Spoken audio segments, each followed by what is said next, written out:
আমার নাম মাওলানা মাহদী হাসান। আমি আবরার উলুম আশরাফিয়া ইন্টারন্যাশনাল মাদ্রাসার পরিচালক হিসেবে দায়িত্বে আছি। আমাদের মাদ্রাসাটা কাশিমপুর জিতার মোড় অবস্থিত।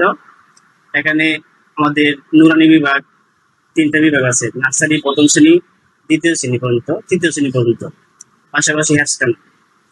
প্রত্যেক ক্লাসেই আমাদের শিক্ষক থাকে। শিক্ষকরা আলহামদুলিল্লাহ আল্লাহর রহমতে ভালোই তদারকি করে। ওনারা সুন্দরভাবে পড়ালেখার দিকে আঞ্জাম দিয়ে আসছেন। বিভিন্ন সময় দেখা যায় যে মাদ্রাসা ছাত্রদের প্রতি বিভিন্নভাবে আক্রমণ করা হয়, কিন্তু আমরা এদিকে খুব সচেতন ভাবে দেখি আর কি। আমরা ছাত্রদেরকে একসাথে ডেকে বলি যে তোমরা আমাদেরকে তোমাদের বাবার মতো দেখবা, আমরাও তোমাদেরকে আমাদের সন্তানের মতো দেখবো। শিক্ষকদেরকে অনেক সময় ডেকে বলি যে বাচ্চাদেরকে যেন প্রহার না করা হয়। তো বর্তমান যুগে কিন্তু আপনার বাচ্চাদেরকে মায়েরা পিঠে কিন্তু পড়ানো যায় না।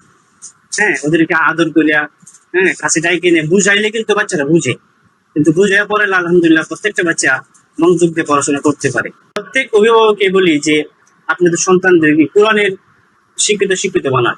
কারণ একটা বাচ্চা যদি তার ভিতরে কোরআনের শিক্ষা থাকে, হ্যাঁ, হাদিসের শিক্ষা থাকে, তার কোনোদিন সে বাবা মাকে এই ফালাইয়া দিবে না।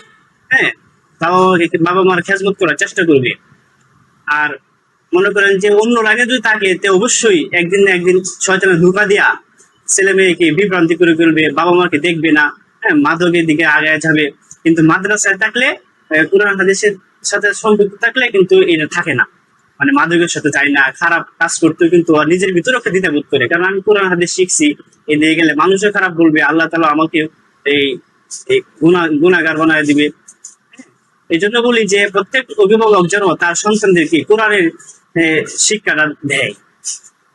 আমার এটা আবদার থাকবে প্রত্যেক কাছে। আমরা এই মাদ্রাসাটা 2024 সালে রানিং করেছি।